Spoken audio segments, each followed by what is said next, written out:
Good day, everyone. What I'm going to do today, in the limited amount of time I have, is to talk about qualitative data analysis and really focus on some of the more practical aspects of how to write up your analysis and some ways in which to present it. And I've really taken my cue from my interaction with students that I've had and from my own work. So it's really aimed at that kind of audience who's trying to figure out, well, how do I actually write for a thesis and maybe even a journal? My slides don't have many bells and whistles, and I'll show you why. Because my cat took over my study yesterday, so I had to give him priority.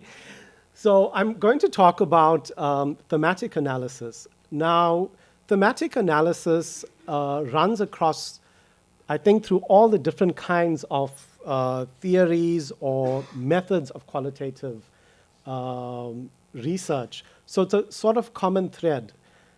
Now, there are different ways in which you would do the thematic analysis, depending on whether you're doing content analysis, narrative analysis, whether you're just looking at interviews, whether you're looking at storytelling, and so on. So my aim is not to cover the nuances in thematic analysis for all those different kinds of qualitative approaches, but rather to give you a generic idea of how one would go about doing and presenting a thematic analysis. So, and I think this is important because if you get the foundation of thematic analysis correct, it makes your transition into those other nuances. If you're doing discourse analysis or narrative, it makes it much easier because the sort of foundation is very similar. So, as I said, I'm going to talk through my work and my experience with students as well, and go through how I think you should, some ideas of writing up your research. Now, my one experience from working with students and marking dissertations has been this sort of absence or vagueness under the heading philosophy of research. How do we know what we know? And it's been especially prevalent with positivist research, where positivist researchers present their work with no sort of engagement with the philosophy of positivism. So the objectivity of it is presented as a fact or the truth. So I would really encourage everyone to have a section called philosophy of research, or it's called various other things, epistemology, just your worldview. So I think if you are undertaking a qualitative project, you need to discuss in a serious, detailed way your philosophy of research. Because the ways of knowing the world are very different. And I'll look at examples later. I'll look at the issue of race, for example, and the way that you understand race from a positivist perspective and the way you understand it from, say, an interpretivist perspective or a social constructionist perspective, which are qualitative approaches, is very different. So it's fundamental that in your methodology chapter that you do have a philosophy of research subheading or something equivalent to that. If you are doing a mixed method study, you still need to do this. Statistics are not neutral, and statistical analysis is not atheoretical. There's a theory that informs that, and I'm not talking about the way you do your ANOVA tests or your t-tests, not the technical aspects, but the worldview that informs your actual analysis by only looking at statistics. So if you're doing mixed method sections, you then need to say, okay, I might have these two dialectical approaches, meaning opposed, where I have an interpretivist view for my qualitative part, but positivism is particularly useful in this part of the study. So that discussion has really been missing from proposals, and it's been missing from many of the sort of theses that I look at, and also in my engagement with students. But as a student, your job is to learn. And it's also about giving yourself voice, right? So we want to see, by voice I mean we want to know, well, what is your way of viewing the world? From a positivist view, an interpretivist view, whichever approach you are taking.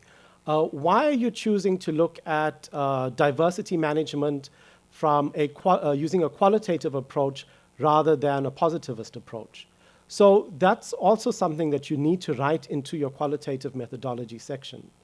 And I made a note whilst the other speakers were presenting that it's really important, and I think you can do this in your methodology section for a qualitative project, is writing yourself into the research.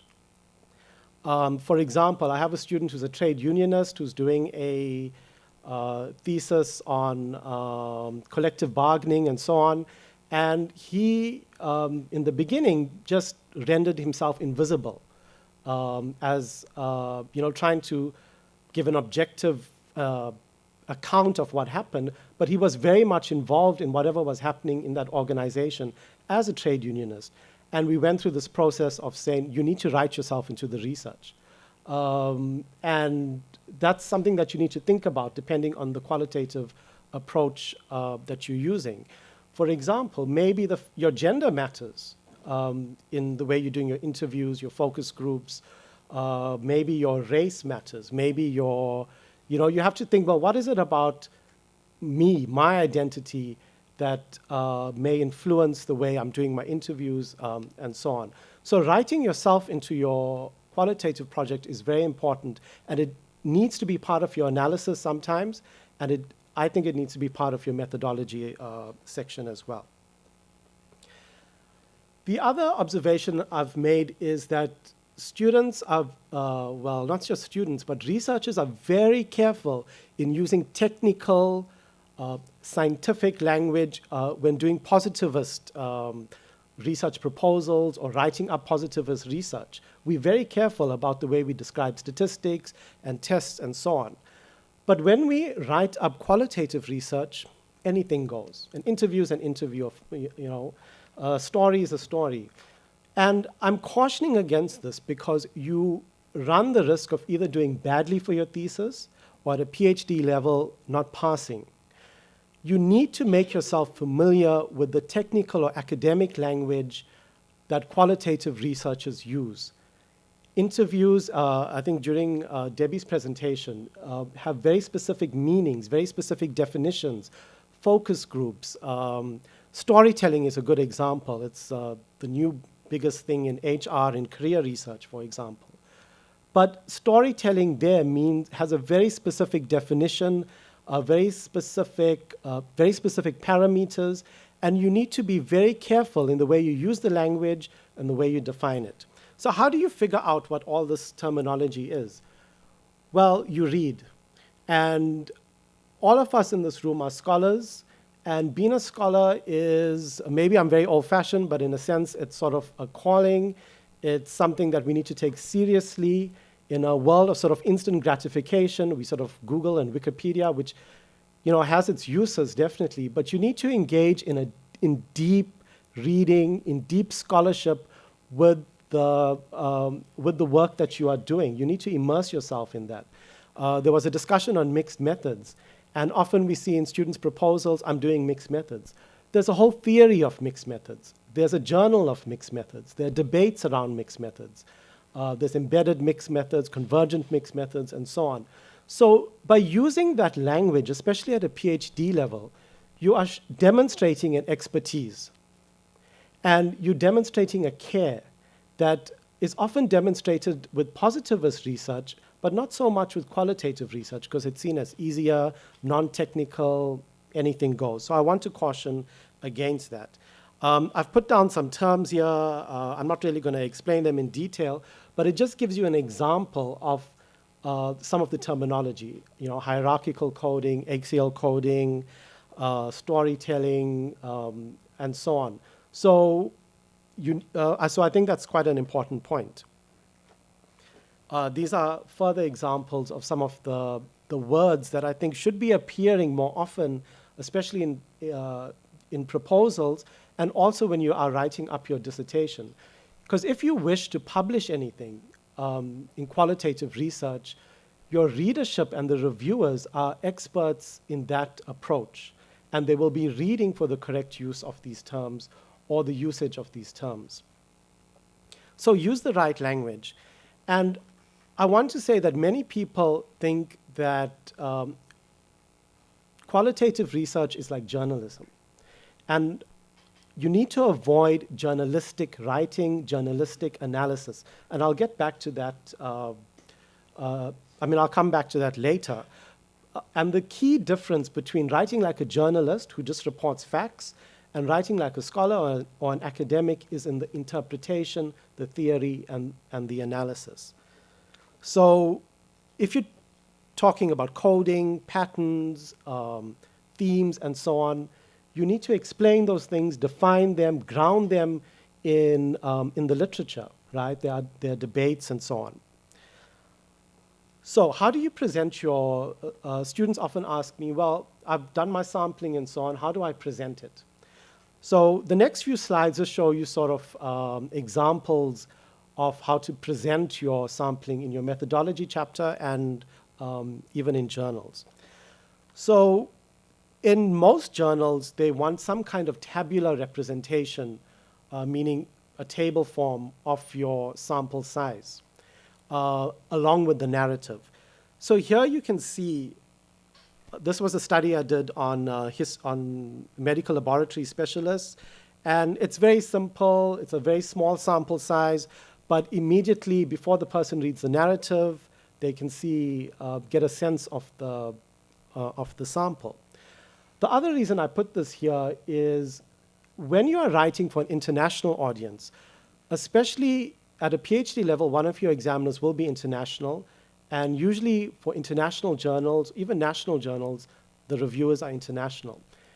One of the reviewers may be international, and you sometimes have to be very careful about the way you write up race. So in South Africa, we sort of have these very fixed terms, right? So white means this, Indian means this, black means this. But I've often had stuff returned to me saying, I don't know what this means, from international reviewers. So what's missing from here is that you can put a footnote or an endnote to explain this is the way race is categorized in South Africa. This is in contrast with American definitions of race and so on. So always keep in mind your audience, especially at a PhD level and especially when writing for international journals, because your assumptions of race, for example, and the way you understand race may be very different from the way others do. This is another way of representing or writing up your sample. And here you can see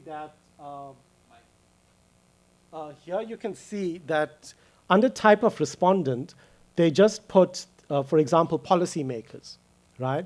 And then if you go right to the end of the table, you can see the number and the total.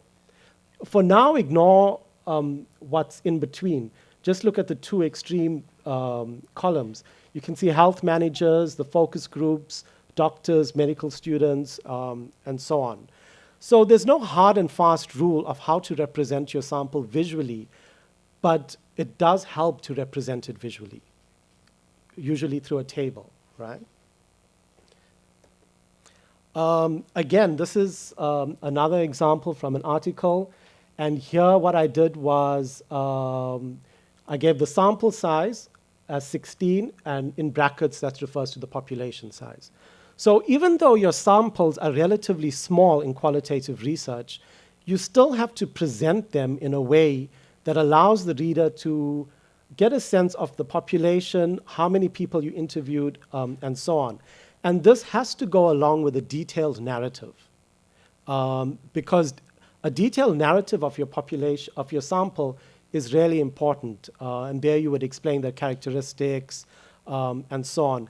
I think with quantitative research, we can sort of reduce those characteristics to, to like race, gender, to numbers.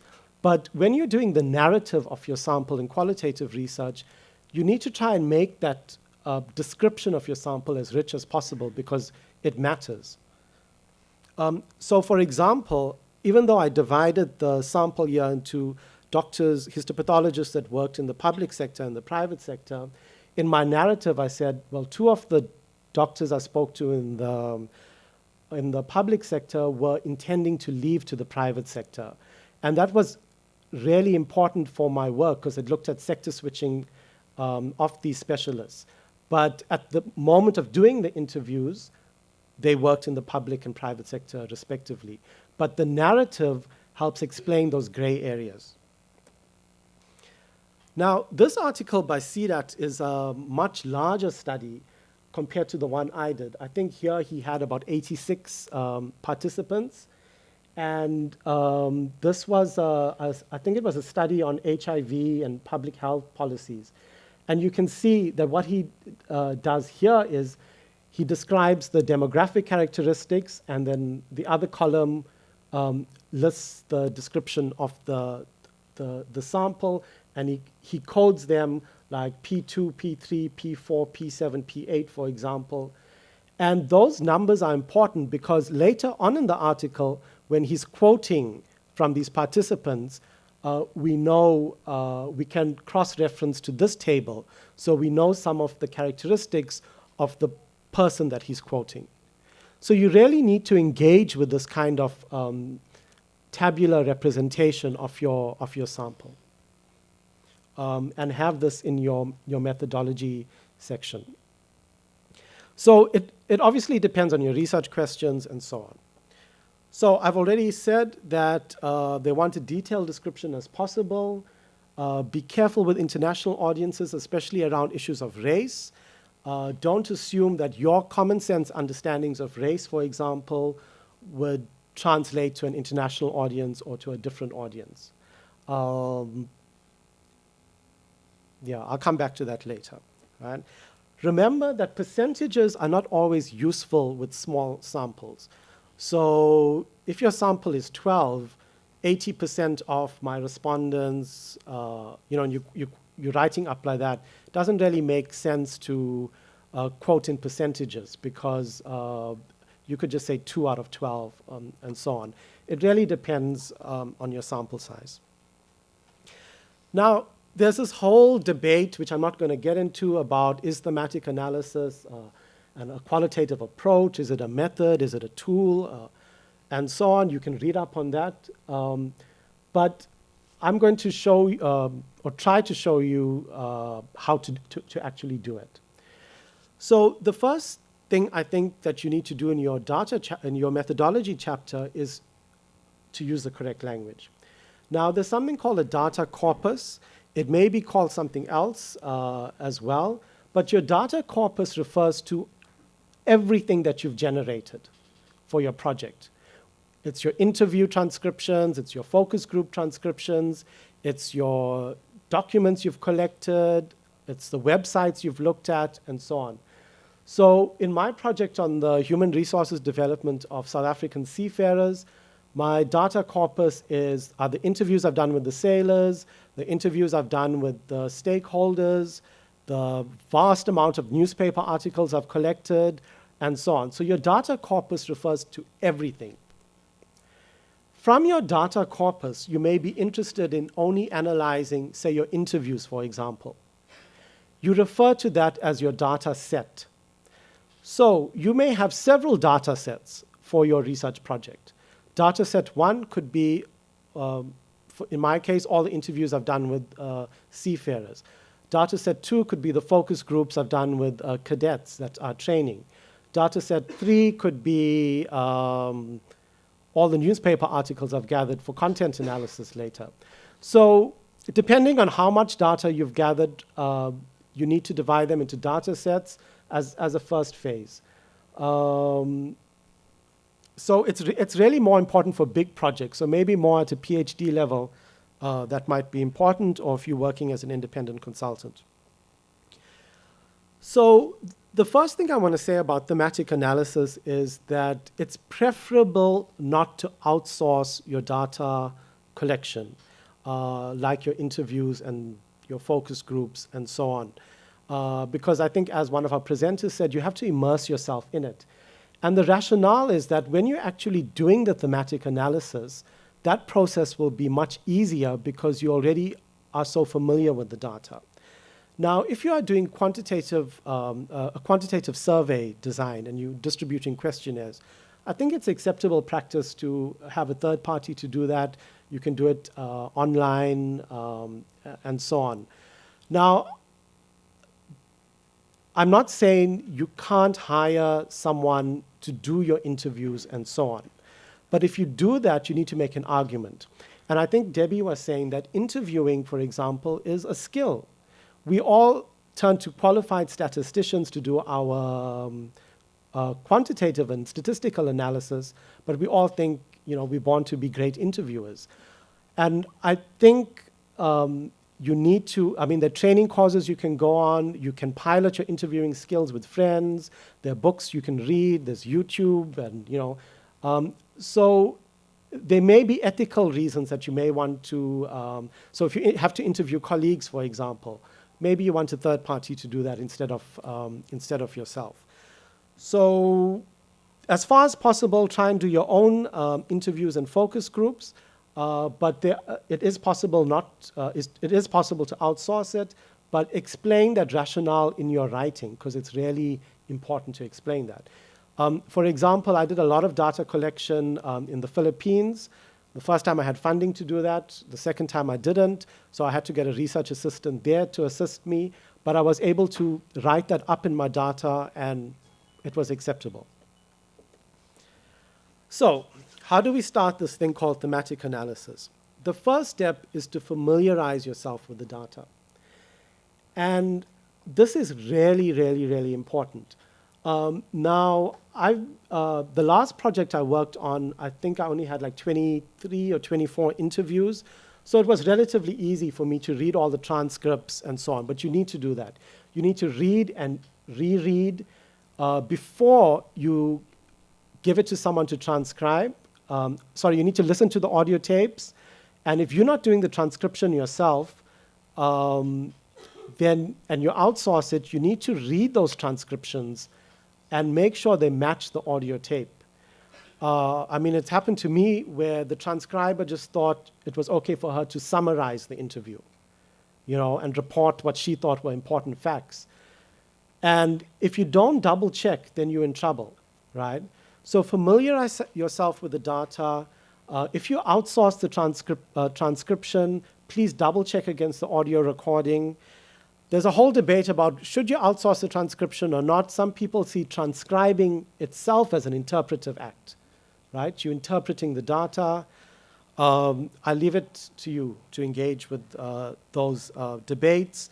In the one project that had 86, there's no way you're going to do your own transcription. So once you are thoroughly familiar with the data, you need to start generating codes. And there are two ways. The first thing you need to do is you need to read the data, and you need to look for sort of patterns, right? Things that are similar and different. It's a very intuitive process. So you read all the interviews, for example, and you sort of try and reduce the data. It's a very sort of positive term, but you need to engage in something called data reduction, where you're trying to reduce that one interview into, you're trying to look for patterns, right? You're sort of a detective looking for, well, what are the key things that this person is saying? What is the evidence in terms of quotes that support me labeling this a code, for example? And there are two ways to do this. You can either go into this blind. By blind, I mean, for example, with the Seafarer project, I knew nothing about seafarers, nothing about the maritime industry. Everything that had been written about it was written, I think, in the UK mainly. So I went in blind with the data. And from reading the data, I said, people here are talking about a lack of a maritime culture.